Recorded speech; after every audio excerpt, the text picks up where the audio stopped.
Assalamualaikum warahmatullahi wabarakatuh. Halo teman-teman semua. Kami dari kelompok 4 yang terdiri dari saya Ngalia Sasmita Ningrum, saya Aulia Widya Kusuma, saya Bulanaris Timunandar, saya Dea Fitriani Bayu Putri, saya Salmia Nurul Anissa, saya Silendawati, saya Wadatun Hida. Hari ini kami akan membahas mengenai mikrotomi. Baiklah, saya Bulanaris Timunandar, izin memulai presentasi.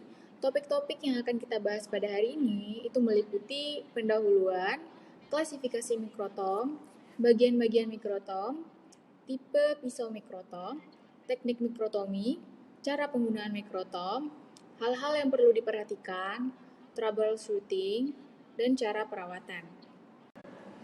Baiklah, yang pertama itu ada pendahuluan. Mikrotomi adalah proses pemotongan jaringan setelah selesai ditanam atau embed dengan parafin. Kualitas pemotongan ditentukan oleh ketajaman, sudut potong, dan kualitas processing jaringan. Selanjutnya, kenapa kita perlu menggunakan mikrotomi? Nah, pemotongan tipis diperlukan untuk kebutuhan pemeriksaan jaringan. Sebelum diamati di bawah mikroskop, jaringan harus dipotong dengan ketebalan yang sesuai terlebih dahulu. Nah, manfaatnya apa? Setelah proses tersebut, baru morfologi serta segala perubahan bentuk pada jaringan bisa divisualisasikan di bawah mikroskop dan didiagnosis penyakit terkait yang dapat ditegakkan. Baiklah, presentasi selanjutnya akan dilanjutkan oleh rekan saya. Saya Dea Fitriani izin melanjutkan. Untuk yang selanjutnya ada klasifikasi mikrotom. Untuk yang pertama ada rotary mikrotom. Pada mikrotom jenis ini, putaran spesimen dikontrol dengan bentuk lingkaran. Ketika lingkaran ini bergerak, maka spesimen akan bergerak ke atas bawah menuju pegangan pisau yang statis. Kemudian, yang kedua adalah sliding mikrotom.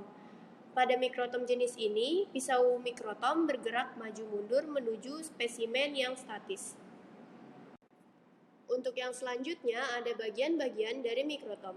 Bagian-bagian dari mikrotom dapat dilihat pada gambar yang tertera pada slide. Kemudian untuk keterangannya, nomor 1 merupakan penjepit kaset, nomor 2 penjepit pisau, nomor 3 bak limbah potongan jaringan, nomor 4 rak penyimpanan, nomor 5 ada pengunci roda pemutar, nomor 6 ada roda pemutar halus, nomor 7 tuas untuk mengaktifkan rem tangan, dan yang nomor 8 ada tuas pengunci penjepit.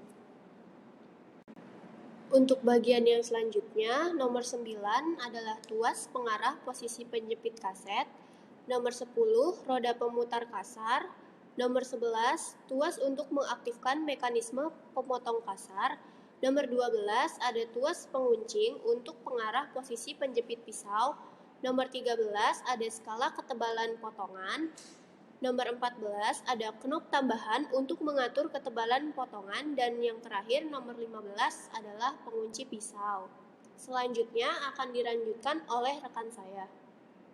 Baik, saya Silendawati izin melanjutkan. Untuk selanjutnya ada tipe-tipe pisau mikrotom berdasarkan kemiringannya. Yang pertama ada planar concave. Pisau ini sangat tajam, tetapi dapat menghasilkan potongan sampel yang sangat lembut dan tipis. Yang kedua ada wedge. Pisau ini bentuknya lebih seimbang dan digunakan untuk memotong sampel yang cukup keras. Yang ketiga ada chisel shape. Pisau ini memiliki bentuk mata pisau yang tumpul namun memiliki kestabilan bentuk potongan. Pisau ini menghasilkan potongan dengan ukuran yang relatif besar. Selanjutnya, tipe-tipe pisau mikrotom berdasarkan bahan dasarnya. Yang pertama ada glass microtom blades, digunakan untuk memotong sampel yang akan diamati di bawah mikroskop cahaya dengan fiksasi sampel dibekukan atau dibenamkan ke dalam parafin. Yang kedua ada diamond blades, dibagi menjadi dua, yaitu yang pertama ada industrial grade blades, digunakan untuk memotong sampel yang sangat keras seperti gigi dan tulang. Lalu ada gem quality blades, digunakan untuk sampel yang khusus diamati di bawah mikroskop elektron dengan fiksasi sampel dibenamkan ke dalam resin seperti araldin. Selanjutnya teknik mikrotomi. Untuk mendapatkan pita jaringan yang baik, harus melalui 2 tahap pemotongan yang harus dilakukan secara berurutan. Tahap tersebut yaitu tahap potong kasar dan potong halus. Tahap ini harus dilakukan secara teliti. Jika tidak, dapat menyebabkan artefak pada pita jaringan yang dapat mempersulit proses pengamatan. Baik, saya Salmia Nurul Anissa, izin melanjutkan. Selanjutnya yaitu teknik mikrotomi. Yang pertama, teknik potong kasar. Proses potong kasar atau trimming merupakan proses awal pemotongan blok jaringan yang bertujuan untuk membuang kelebihan parafin yang menutup jaringan sehingga permukaan jaringan dapat terbuka dan bisa dihasilkan pita jaringan yang utuh. Dikatakan potong kasar dikarenakan pada proses ini mikrometer diatur pada ketebalan yang cukup tinggi, yaitu pada 15-30 mikrometer. Yang kedua, teknik potong halus.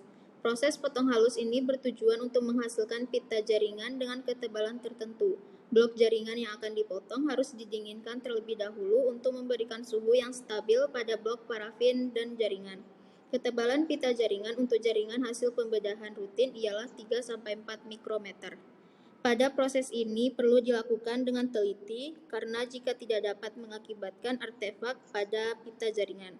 Pastikan blok jaringan sudah disetting di belakang pisau sehingga blok tidak langsung terpotong tebal karena dapat menyebabkan blok pecah dan merusak jaringan di dalamnya.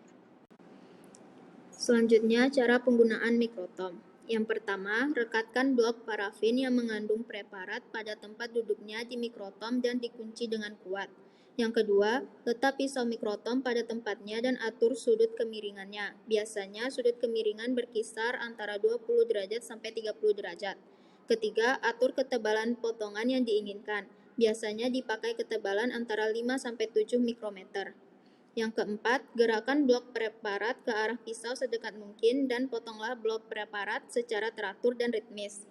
Yang kelima, pita parafin yang mengandung jaringan lalu dipindahkan secara hati-hati menggunakan sengkelit atau kuas ke dalam water bath yang temperaturnya diatur 37 derajat Celcius sampai 40 derajat Celcius dan biarkan beberapa saat hingga pita parafin tersebut mengembang. Selanjutnya yang keenam, setelah pita parafin terkembang dengan baik, tempelkan pita parafin tersebut pada kaca objek yang telah di-coat dengan menggunakan sengkelit atau kuas. Yang ketujuh, letakkan kaca objek yang berisi pita parafin di atas hot plate dengan temperatur 40 derajat sampai 45 derajat Celcius. Biarkan selama beberapa jam.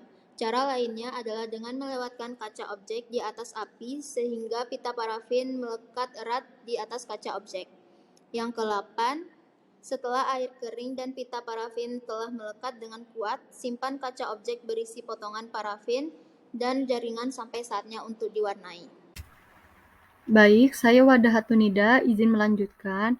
Selanjutnya, ada hal yang perlu diperhatikan untuk menjaga agar mikrotom tetap dalam kondisi baik. Perlu dilakukan perawatan rutin sebagai berikut. Yang pertama, membersihkan mikrotom secara menyeluruh setelah selesai digunakan setiap harinya dengan membuang sisa parafin, menggunakan kuas halus atau kain halus yang dibasahi silol kemudian dikeringkan secara menyeluruh. Yang kedua, jika memungkinkan, gunakan minyak mikrotom atau oli khusus pada semua bagian pergerakan. Yang ketiga, menutup mikrotom jika tidak digunakan. Yang keempat, mendokumentasikan setiap perawatan, perbaikan, dan perawatan rutin lainnya oleh teknisi yang menjamin mikrotom berada dalam kondisi baik dalam hal konsistensi, hasil pemotongan, dan keamanan kerja. Baik, selanjutnya ada hal yang perlu diperhatikan pada penggunaan pisau mikrotom.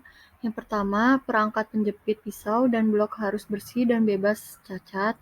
Yang kedua, mengencangkan pisau sekali pakai terlalu kuat dapat menyebabkan munculnya artefak seperti bagian yang tebal dan tipis tidak sama rata.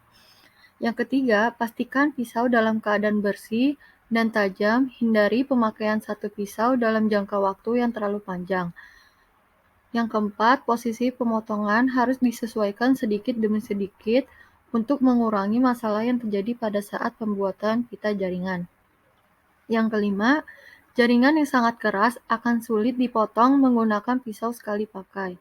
Yang keenam, selama proses pemotongan, tuas pemutar harus diputar perlahan. Baik, yang selanjutnya ada troubleshooting pada mikrotom.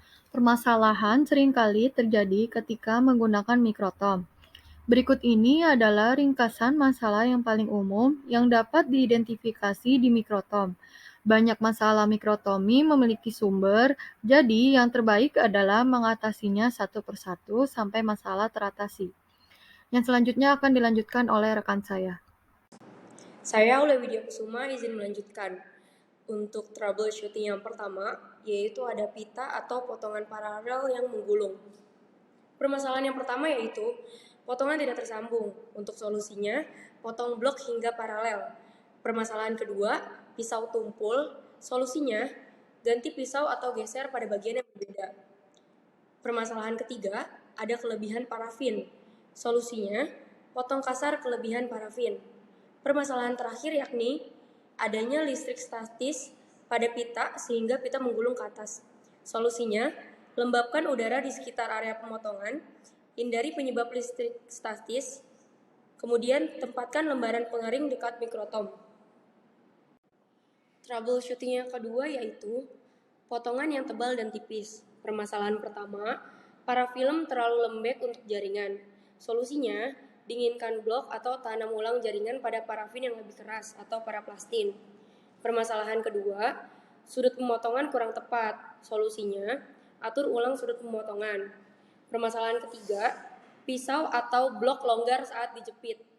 Solusinya, perkuat jepit. Permasalahan terakhir, kegagalan mekanisme mikrotom. Solusinya adalah lakukan perawatan, lumasi, dan kalibrasi ulang mikrotom. Masuk ke troubleshooting berikutnya, potongan tidak membentuk pita. Permasalahan pertama yaitu parafin terlalu keras untuk dipotong. Solusinya, tanam ulang pada titik leleh parafin yang lebih rendah.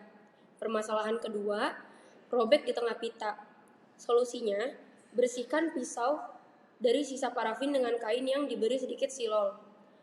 Permasalahan terakhir yaitu sudut pemotongan kurang tepat. Solusinya, atur ulang sudut pemotongan. Selanjutnya akan dipaparkan oleh Angelia. Saya Ngalia Sasmitaniningrum izin melanjutkan. Troubleshooting yang lainnya, misalnya jaringan tidak terpotong dengan sempurna. Permasalahannya dapat disebabkan karena 1. Proses impregnasi jaringan dengan parafin yang tidak sempurna. Solusinya yaitu ulangi proses blocking. Yang kedua, jaringan ditanam pada posisi yang salah. Solusinya, ulangi proses penanaman, posisikan jaringan dengan tepat. Yang ketiga, jaringan hanya terpotong di permukaan. Solusinya, posisikan ulang blok parafin dan potong lebih dalam. Selanjutnya yaitu potongan lebih sering menggulung dibanding menjadi pita yang datar. Hal tersebut bisa terjadi karena yang pertama, pisaunya tumpul. Solusinya gunakan pisau yang baru. Yang kedua, sudut pemotongan tidak tepat. Solusinya atur ulang posisi pisau. Yang ketiga, potongan terlalu tebal. Solusinya yaitu kurangi ketebalan pemotongan. Selanjutnya ada cara perawatan dari mikrotom. Mikrotom dapat dirawat setiap harinya dengan cara pastikan handwell terkunci, lepaskan pisau dari karir, bersihkan dan simpan dalam wadah pisau. Bersihkan limbah potongan dengan kuas, tarik kuas tray, buang limbah potongan. Lepaskan knife karir, bersihkan permukaan knife karir dan semua permukaan mikrotom.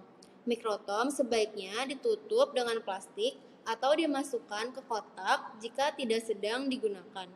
Untuk cara perawatan mikrotom per tahunnya yaitu lakukan maintenance tahunan yang dilakukan oleh teknisi. Cara perawatan dari pisau mikrotom. Cara perawatannya yaitu pastikan pisau dalam keadaan bersih dan tajam. Hindari pemakaian satu pisau dalam jangka waktu yang terlalu panjang.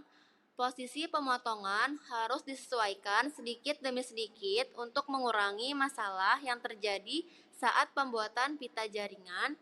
Pisau mikrotom harus selalu dibersihkan setelah selesai dipakai, karena jika tidak, maka akan menimbulkan korosi. Membersihkan pisau dengan kertas atau kain pembersih lensa yang dibasahi silen, kemudian dilap dengan bahan pembersih yang sama. Mengencangkan pisau sekali pakai terlalu kuat dapat menyebabkan munculnya artefak seperti bagian yang tebal dan tipis tidak sama rata.